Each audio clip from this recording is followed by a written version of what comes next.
Bismillahirrahmanirrahim. Assalamualaikum warahmatullahi wabarakatuh. Di video kali ini admin kembali berbagi informasi atau kabar baik buat rekan-rekan kita yang sudah dinyatakan lolos ya pada seleksi P3K sebelumnya. Maksudnya sudah lolos passing grade namun tidak dapat formasi.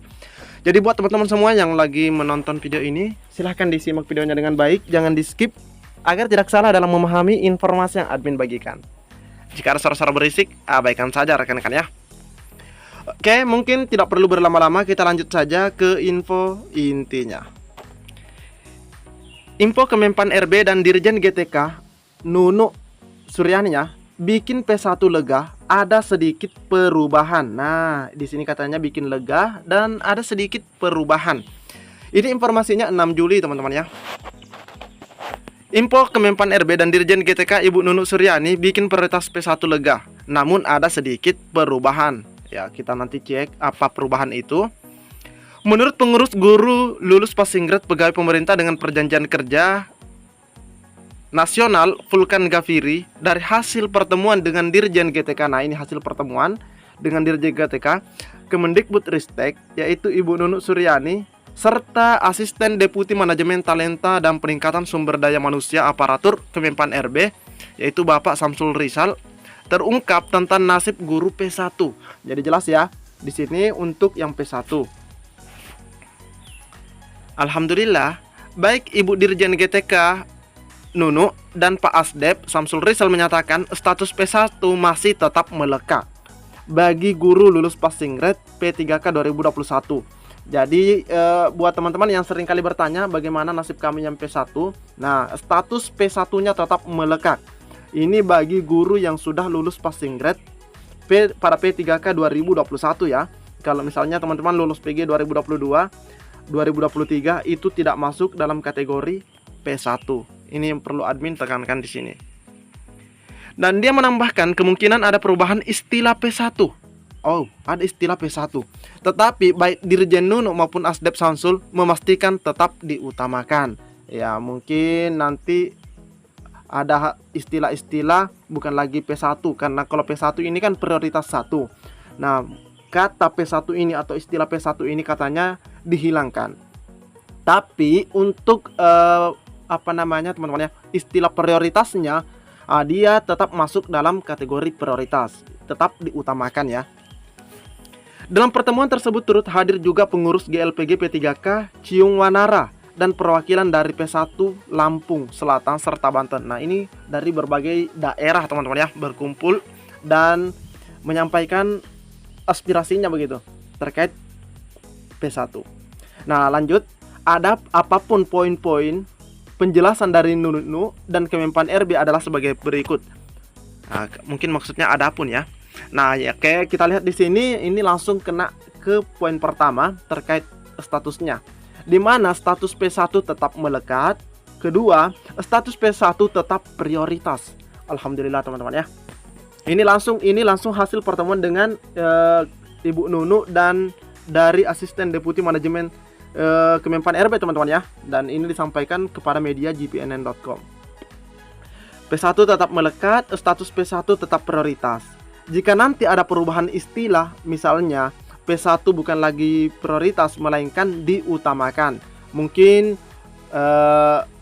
guru lulus PG diutamakan begitu ya, atau apa, tapi intinya tetap menjadi prioritas atau diutamakan begitu teman-teman ya, dalam rekrutmen CASN 2024.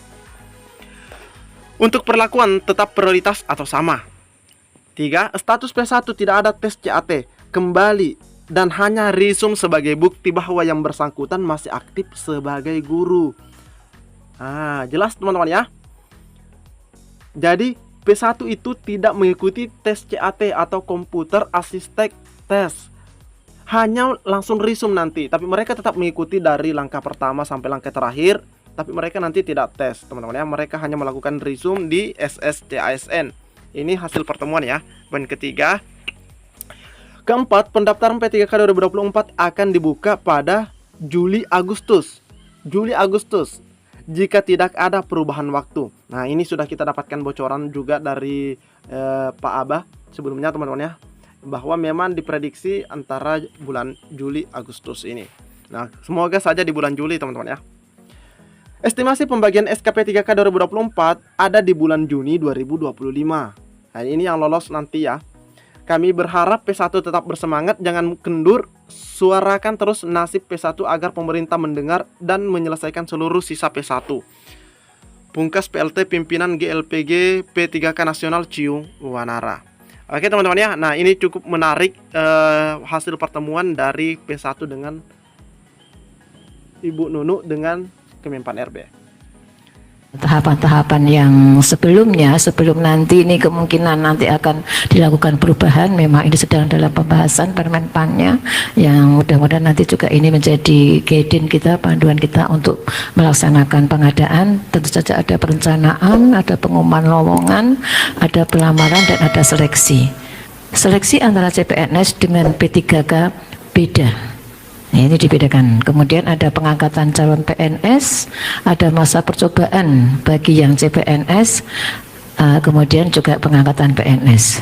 Kalau yang P3K ini langsung diangkat menjadi P3K. Lanjut.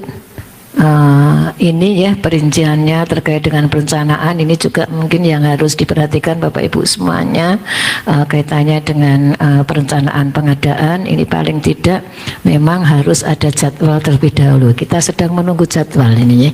Jadwal mudah-mudahan akan dikeluarkan setelah nanti ada persetujuan formasi dari Menpan, kemudian akan dikeluarkan oleh Panselnas untuk diumumkan. Kemudian juga prasarana dan sarana ini juga tentu saja harus sudah ada di sini, dipersiapkan berupa peraturan, pedoman, petunjuk teknis, kemudian juga sarana, karena memang tentu saja ketika CPNS itu juga harus menggunakan CAT, P3K pun juga harus menggunakan CAT, karena tadi harus seleksi. Meskipun itu untuk menyelesaikan pengadaan non ASN yang ada di database, tetapi mekanisme untuk bisa diangkat sebagai ASN, baik itu P3K maupun PNS, harus melalui mekanisme seleksi. Jadi ini juga yang memang nanti diperlukan untuk bisa menjadi tahapan dari pengadaan. Kemudian pengumuman lowongan ini juga pasti, ini juga ada nama jabatan, jumlah lowongan ini sesuai dengan yang sudah Bapak Ibu kirimkan ke BKN. Kemarin sudah ada pencarian kebutuhan, nanti akan diverifikasi, baru kemudian nanti menjadi penetapan kebutuhan dari Menpan, dan nantinya panjenengan akan kemudian mengumumkan kepada masyarakat secara terbuka, dan ini paling singkat 15 hari kalender. Ini diatur di dalam Permenpan tentang pengadaan dan juga peraturan BKN tentang pengadaan.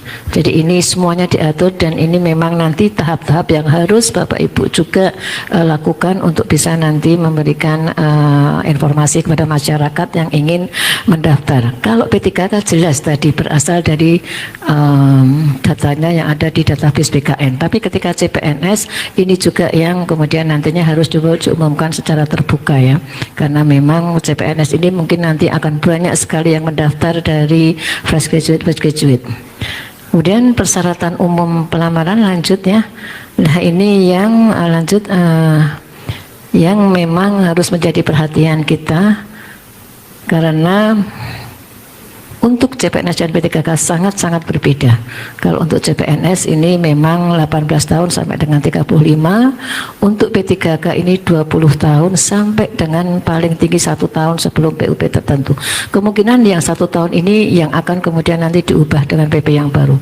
Karena banyak kita temui kalau itu 1 tahun sebelum PUP itu mendaftar, nanti pada saat diangkat dia hanya melaksanakan tugas itu tidak sampai 1 tahun, pasti hanya 6 bulan sudah PUP, atau bahkan diangkat 3 bulan berikutnya sudah PUP, sehingga sebenarnya ini menjadi tidak efisien gitu ya, sehingga ini kemungkinan yang akan dilakukan perubahan, sehingga menjadi kemarin konsepnya ada di 2 tahun ya, supaya pada saat kita akan pentahapan ini juga tidak sebentar ya, sehingga memerlukan waktu.